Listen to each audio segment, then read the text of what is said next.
Iya teh.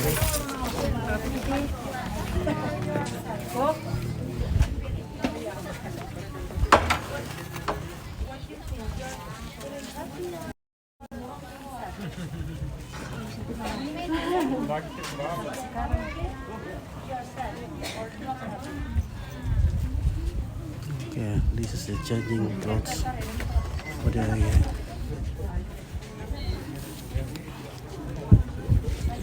body, for the clothes. Nah, kita mengenakan pakaian baru dan membersihkan debu-debu yang melengket